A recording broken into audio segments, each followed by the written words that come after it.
time and sitting down with two scholars of religion. We are really excited to talk to you today. And you can imagine that in the last couple of weeks or even months, the German news and newspapers have been full of one thing, which is the American presidential election 2012. Yes.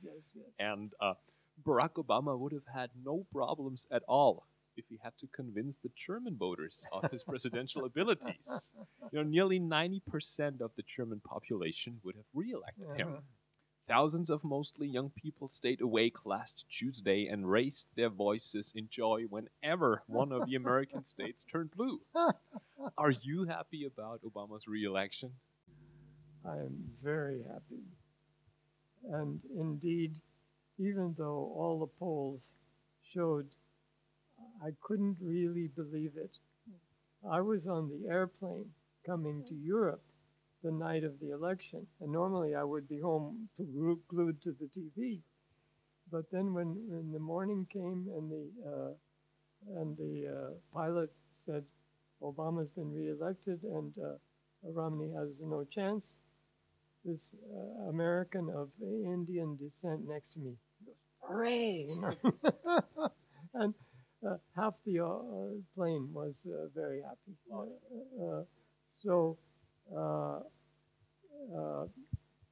It was a great relief because I think it would have been catastrophic had he lost. Really bad. That is really interesting, but because I had the same experience 4 years ago when I was returning from the last AAR in Chicago. I was returning on the night of the election, and the pilot was telling us about the first states turned blue on the plane, actually. In an article from 2009, you wrote about Barack Obama's presidency, quote, "I'm glad to have lived long enough to see even such a possibility in this great but benighted nation," unquote. What do you think, Professor Bellah, has changed since 2008 in the United States, and in how far has President Barack Obama changed? Do you still feel the same way about Barack Obama and his new presidency? Many people on the left were disappointed. I think one of the criticisms is that when the Republicans were being so obstructionist, and you remember that the leader of the Republicans in the Senate, right after Obama was elected, said, "Our purpose now is to make sure it's a one-term president." That means no matter what Obama wanted, they were going to fight it tooth and nail. So not to realize that the terrific problem, and particularly after 2010 when the House of Representatives was lost, and there never was a safe, because of this crazy filibuster, you really need 60 seats. You can have 53 seats, but you have to need 60. So Obama never had a really free hand with the Congress. And I think that is important. My own reservation is Obama spent too long at the Chicago Law School, which had too close relation to the Chicago Economics Department, which is Milton Friedman neoliberalism. And some of his advisors, like Larry Summers, I mean, in 350 years, the only president of Harvard University that had to resign, I wouldn't make my economic advisor. So it's not that I have no criticism, but overwhelmingly, I think he was trying to do the right thing under difficult circumstances. He was in principle and effectively so in the Illinois legislature, a person who brings people together. And he had the idea that he could govern with bipartisanship. He should have learned sooner that it takes two to make a bipartisan. But all those things aside, I mean, he got rid of don't ask, don't tell. Many of the environmental regulations where the administration, the administrative branch makes the rules, not the Congress, were very much to the. consumer protection. I mean, if you go down the list compared to most presidents, this was a productive first term. And I think that has to be recognized. In the teeth of unbelievable hostility, in the teeth of a Republican Party that is more mobilized on the far right than we have ever seen before. This is a new party, really. The Senator Lugar from Indiana, who was a friend of Europe, a friend of Germany, a broad-minded man, often worked bilaterally. He was defeated by a Tea Party person, who then was defeated because he was so crazy. Yeah. Yeah. But so yeah, I think Obama did well under the circumstances, and he has the capacity to articulate the best in the American tradition in a way that nobody has in a long time. Professor Bellah, this idea of bringing people together that you emphasized, you have dedicated your life to studying the character and the stability of the American society. In your work, you have constantly warned Americans of potential cultural erosion or the danger of a society losing its common values and thus falling apart. Yes.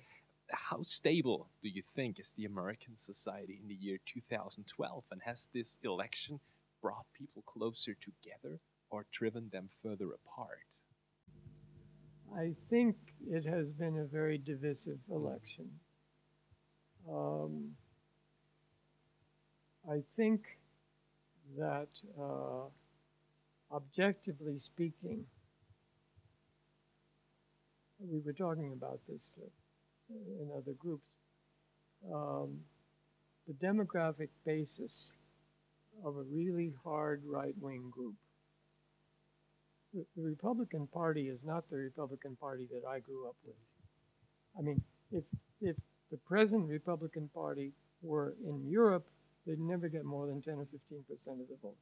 That they would seriously contest the presidency, it wouldn't happen. But I think there's every reason to believe that the demographic basis of this hard right turn is weakening.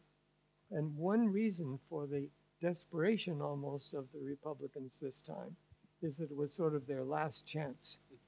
And the party depends too much on old white people, particularly white males. There's a huge gender gap, as you know.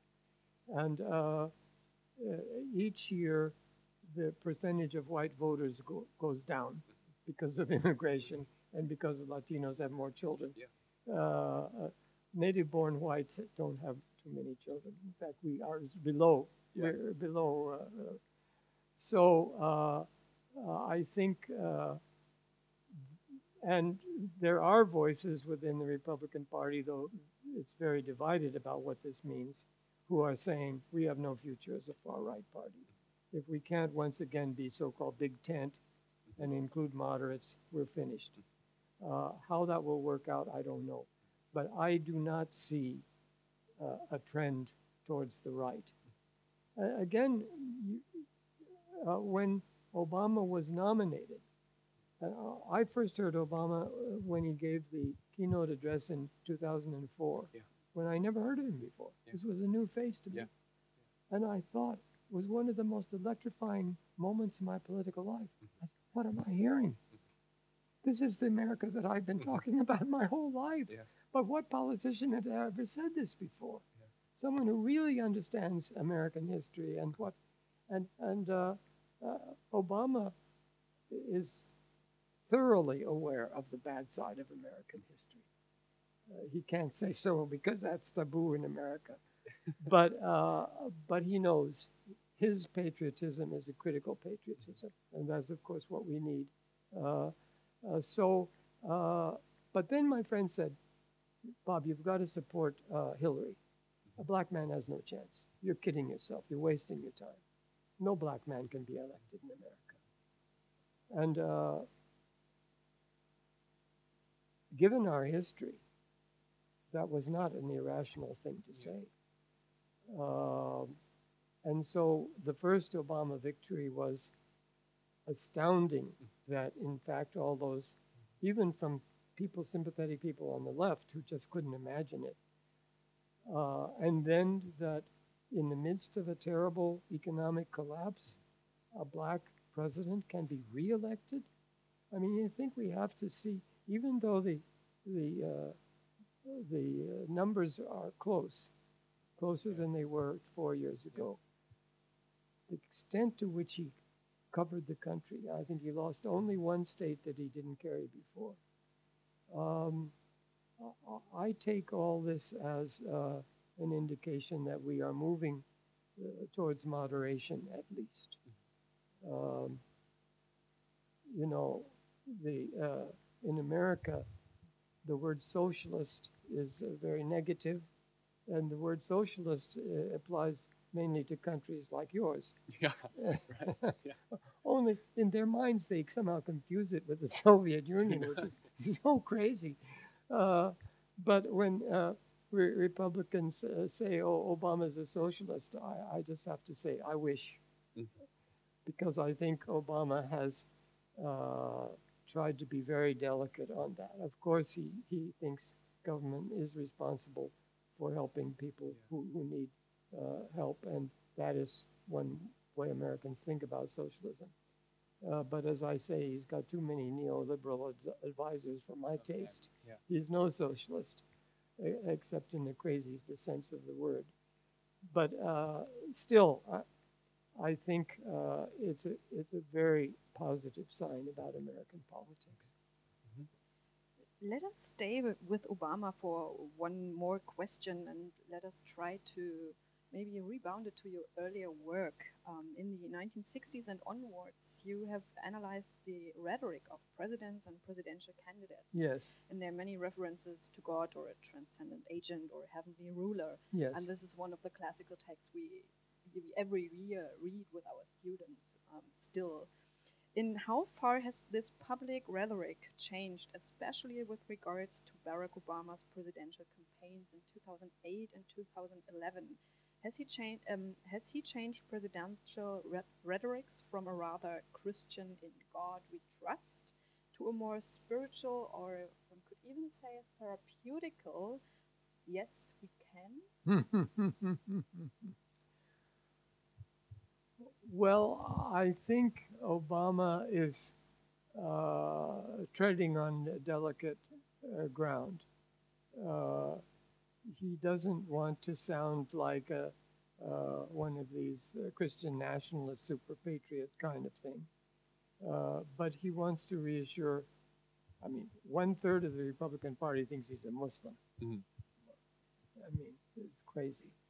But I think Obama's rhetoric does resonate with what I talked about in that essay. And I'm astounded to learn that you assign your students that essay. You know, in America, it's assigned as absolutely required everywhere. For many years, I tried to escape that essay. And you know, in the book Habits of the Heart, I don't use the term civil religion because some people interpret it as worship of the state. You read the essay, it's about the judgment of the state, about an ethical judgment that is much higher than the nation, under which the nation stands and can be condemned. But since that was so difficult to get people to understand, I tried to escape. But now, and I've been hearing this a lot lately, that essay has become, so to speak, iconic, and you can't escape it. So I have to say, yes. When I read it, I believe every word of it. It's the misinterpretations I was trying to escape from. Not that I've changed my mind. You read that essay, it comes right out of the anti-Vietnam War. Senator Fulbright, The Arrogance of Power. This is a criticism of America. It's not a celebration of America, right or wrong kind of thing. And so, and I think that I recognized in Obama from the beginning whether exact wording or not, but the resonance of the kind of interpretation that that essay stands for. Yeah, let me apologize in advance for this question, but I wouldn't be able to sleep tonight if I didn't ask you this. Is what you call the American civil religion maybe now more needed than ever to unite the American nation? Yes. Yes. You know,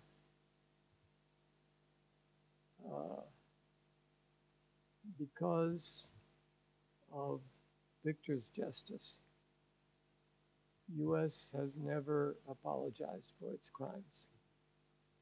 And when I see in the university on the wall the list of people who lost their professorship under the Nazis, I feel very moved that Germany, much more than Japan, which is also a country I know well, has taken responsibility and recognized and so to speak, to make sure that would never happen again. I think the second greatest crime of the 20th century after the Holocaust was the atom bombing of Hiroshima and Nagasaki. In the 1990s, the head of the Smithsonian Institute, which maybe your hearers won't know what that is, but it's a very important national institution in Washington, a great museum. And its director was a former chancellor of my university, Ira Michael Heyman.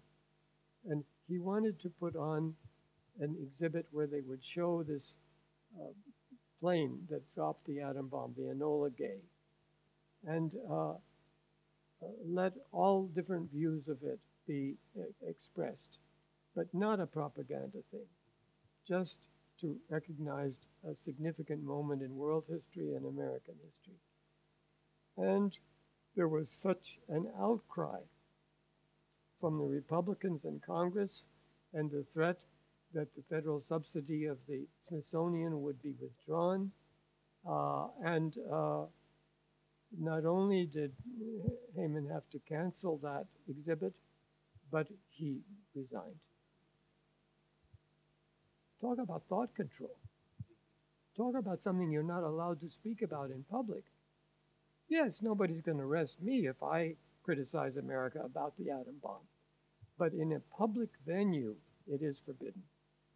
And even that great memorial to the Vietnamese dead was fought because it was considered humiliating, because it is in a sense a memorial that says these people died in vain. This was a stupid war.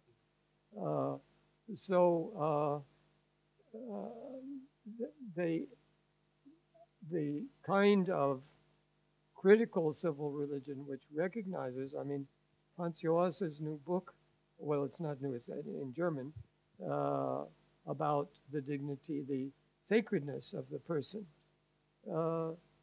He locates the beginning with the Declaration of Independence.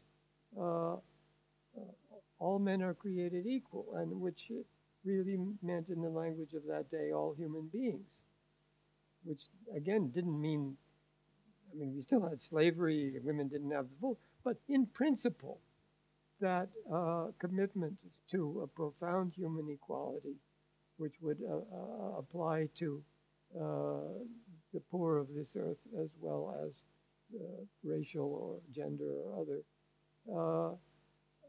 was American, and was Jefferson himself said in his own writings, God help us on Judgment Day because of slavery, because it's so bad.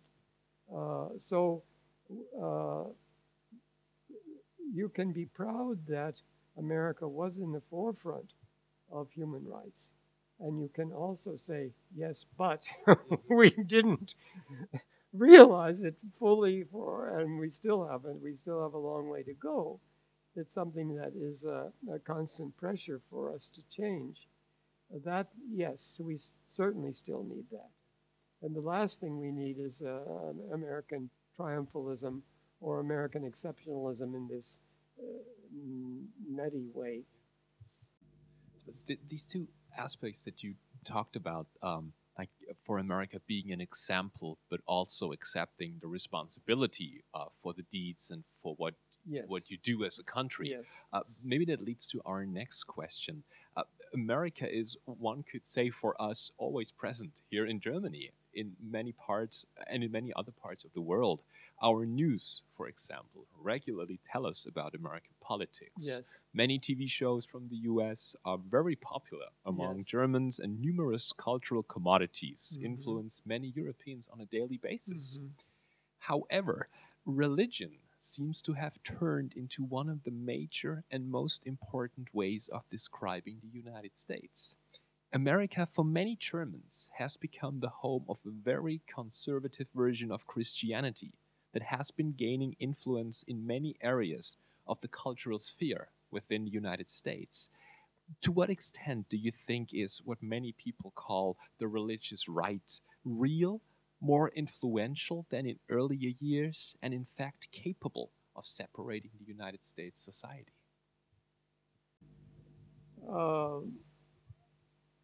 Okay, I think that one must keep in mind the complexity of the situation and the diversity of the situation. And that I think, again, in terms of sheer numbers, the religious right has passed its peak. That doesn't mean that there aren't certain hard right politicians that still play very much to that audience. But you know, when this the senator who defeated Richard Lugar, this Republican nominee, says that if a woman gets pregnant because of rape, God must have decided that. He lost. And Indiana is a very conservative state and has a lot of conservative, but they're not that crazy. So I think the religious right has pushed its luck too far. It's now really, and public opinion shows that the majority of Americans are really afraid of the religious right. Over 50%. The religious right never actually amounted to more than 25 or 30%. Because it was so mobilized, because it get people to the polls, it became a politically powerful force. Never has it been a majority. Liberal Protestants are much more respected by the general populace. Furthermore, since 1990, the percentage of people who, when asked what their religion is, say none, has been growing from practically nothing to close to 20%. Whether that's good or bad can be argued, but it's a fact. So I think, and again, this election may be a turning point, that even the Republicans will see that playing to that hard religious right is self-destructive. I can only hope. Please allow us to now shift our perspective toward your life and work, and especially toward your latest publication. Yes. You see two young and hungry scholars of religion sitting in front of you, whose doctoral theses, if we put them together, add up to about 800 pages, which is more or less the number of pages that you wrote alone for your new book. What made you write this impressive study whose scope is so vast? In other words, are you still hungry, Professor Bellah? Oh, I am.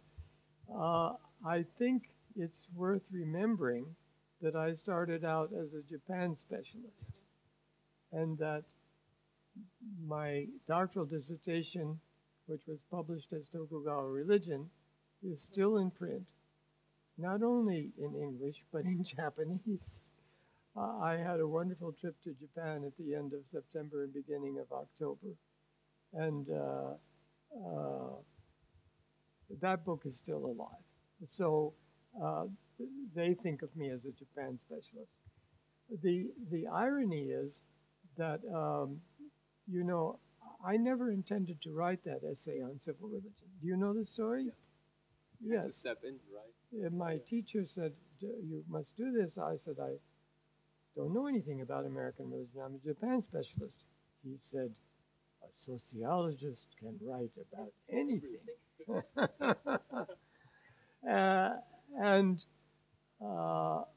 So almost by accident, almost against my will, I published an essay that immediately became a classic. And in the situation of the 1970s, we were still involved in Vietnam. If there's a much larger public for American studies in America than there is for Japanese studies. If I get invitations to speak and so on, I felt an obligation as a citizen. I mean, I have always been a comparativist. I never, ever intended to be an American specialist because I wanted to think about the world and my own society only as one part of it, and certainly not the most important part of it. But one thing led to another, and then Habits of the Heart became enormously, I mean, it still sells amazingly. In a sense, the new book is the return to where I started. And that essay of 1964 called Religious Evolution was a kind of indication of where I might have gone if I hadn't.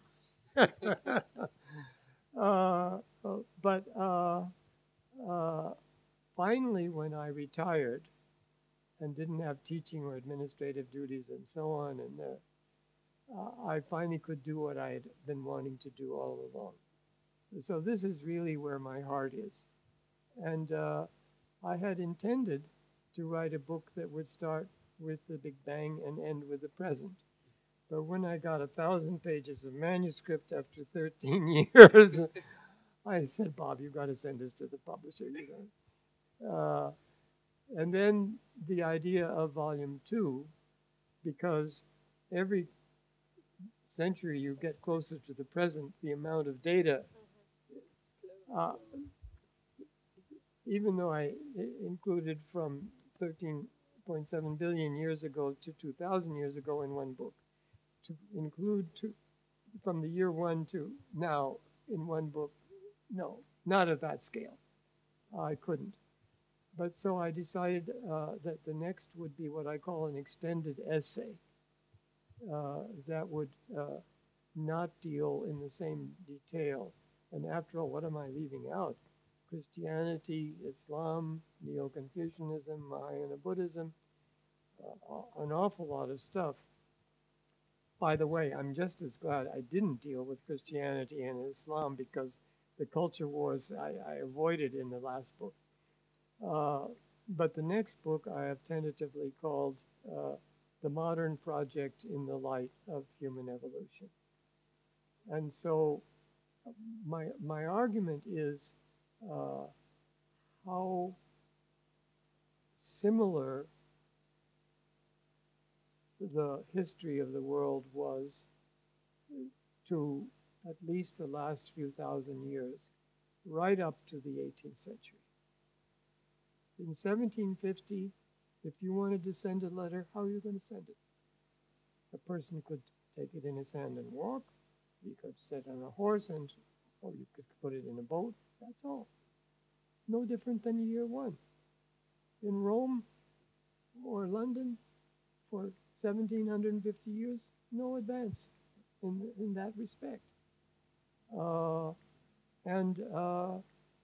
Was still a deeply agrarian society. And I think Adam Smith's classic work, The Wealth of Nations, which, remember, he also wrote a theory of moral sentiments. He was a deeply ethical man. He rejected the Mandeville notion that private vice equals public virtue. He was thinking of commercial life in a basically agricultural society and thinking about it, yes, the baker and the butcher have to make a living. You want them to prosper. but not at the expense of poor people. That's not what he was about. He didn't dream there would be giant corporations and so on. He was a man of deep moral sentiments who always thought of the economy in the context of a larger moral society. And so, and the other aspect of this is that what I think even Max Weber didn't realize, that capitalism was not Western. Capitalism was global. That actually a highly monetized, complex commercial society existed in East Asia, particularly in China and Japan. And actually, some of the Europeans in the 18th century were aware of this. Adam Smith himself said, you know, China's a bigger market than we. So, and that's, by the way, one reason why China is where it is now. If they hadn't had a long history of a capitalist economic development, and the Japanese, after all, surged ahead very quickly. The Japanese industrialized before Southern and Eastern Europe. In any case, my new project is about how do we deal with this strange society of the last 200 years that is so different, even from our own recent past, and certainly from the history of the human species. And then another feature, and this is very much confirmed for me when I read the page proofs of Hans Joas's new book. The basic notion of the sacredness of the person, and here what Hans is stressing is the ideas go back to the Axial Age. The question is, how are you going to put them in practice? The idea that they should actually be legally enforceable, that begins in the 18th century. But it's not the product of the Industrial Revolution. It's there before the Industrial Revolution. And democracy also, before the end. It's not, Americans tend to think of democracy and free enterprise as a single package. They're not a single package. They did not emerge at the same time, and one did not cause the other. So I want to disentangle this whole notion of modernity and think about the scientific, industrial, technological side as having its own dynamism, and then the ethical, political, democratic, human rights side as also having its dynamism, and not necessarily identical. That's my next theme. Professor Bellah, does it get easier for you to write, or is it more complicated? Do you like feel more cautious towards certain topics, or do you sit down and say, well, I can look back on a life of scientific achievements, I'll just start. No problem for me. Well, you know, the thing that is my great good fortune is that I love my work. I love to find out new things. I especially love to find out new things that I didn't expect, or even that challenge what I took for granted. And I am very fortunate somehow, you know, at a certain point, chronology is less important than genes. And I'm actually in excellent health. There's nothing wrong with me. I get tired. I said that to a friend in his 50s. He says, I get tired sooner than I used to, too. So anyway, so as long as I have the energy, I find my work on the new book basically no different from the last one. It's an enormous privilege and pleasure for me. And besides that, I am not against technology. I think some technology can be misused. But I could not, even though that last book took me 13 years, which might seem a long time, but if you think of what I did, and if you think that there are whole areas like India where I was really an amateur, or biology, I could only have written that book with the web. and with email. I could get in touch with one of the world's greatest Sanskritists, a German named Michael Witzel, who teaches at Harvard. He was so good to me. He gave me all kinds of suggestions. He read my India chapter. He gave me single-spaced notes. And the world's greatest expert on animal play was very responsive and helpful. I mean, I never met these people, but through email conversations, I could escape so much wasted time. Certain books that I might have thought, because their title, they sounded great, I learned they're not reliable. You go to the people who are the best, and then you find that if some of them are too busy, but some of them will help you. And without that, I don't think I could write the next book either, because how long am I going to be around? But and having a great library, as I do at Berkeley, I still deeply believe in books. I live in a house on the hill with 5 levels, and every level is full of books. But with my books and with the library handy and with the email communication with leading scholars all over the world, it's a very efficient way to work. And so I am hopeful that I can. This is a very challenging project I have, and I'm taking a little different angle than a lot of people have. And I'm still very far from sure what I'm going to end up with, because I'm only beginning. But it led to a long prologue about the history of megatheory and meta-narrative, which we're not supposed to do anymore, and yet I do anyway. But after all, people have always been doing this. And I ended up with a long section on Max Weber, about 25 pages. And it made me rethink Weber, whom I've studied all my life, as a really quintessential intellectual of modernity. Yeah, I don't know how it's going to turn out, but I enormously enjoy it. However, I have to stop running around the world talking about the last book and stay home and work on the next book. You just have in one sweep answered almost all of our questions we have left on our list. So maybe I just used this opportunity to ask you one question we don't have on the list. You were yesterday talking about the role of scientists when they speak about theory. For example, if a biologist or if someone working on physics is writing a book on physics, and then he turns to be philosophical, then he stops talking as a physics scientist, whatever the right term is for it. I wonder about the role of scholars in the humanities. Often we are not able to really draw a clear boundary between talking as a scholar and talking as something we could call a concerned citizen or a public intellectual. Yes. How do you define the role of the scholar in society in those terms? Yes. Well, I very much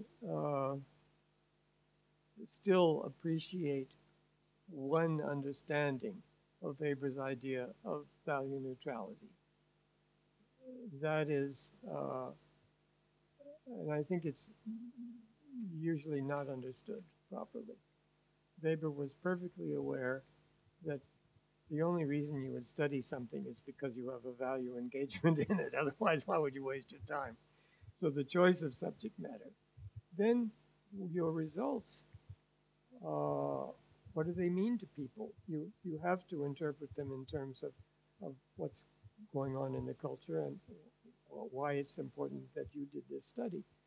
Value neutrality is critical when you're dealing with the evidence, and you have to be responsible for what the evidence tells you. And if the evidence tells you not what you wanted it to, you have to be honest enough to say, well, I really thought it would be like this, but it's not. In that sense, I think we are all, whatever our scientific pursuit, are responsible to be honest in our research and to be open to disconfirmation of our preconceptions. But yet, the research itself exists in a common world, and we are responsible for interpreting it. I mean, Einstein spent his whole life interpreting it.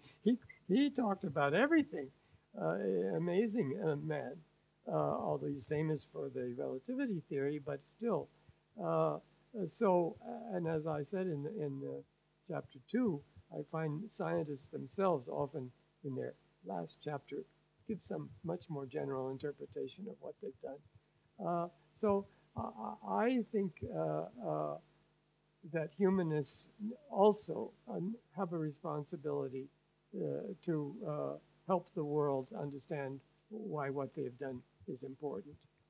And especially in a period where there's so much pressure on young people because education is so expensive and competition for jobs is there's so much push towards a narrow utilitarian understanding of education, of how is this going to get me a job that makes a lot of money.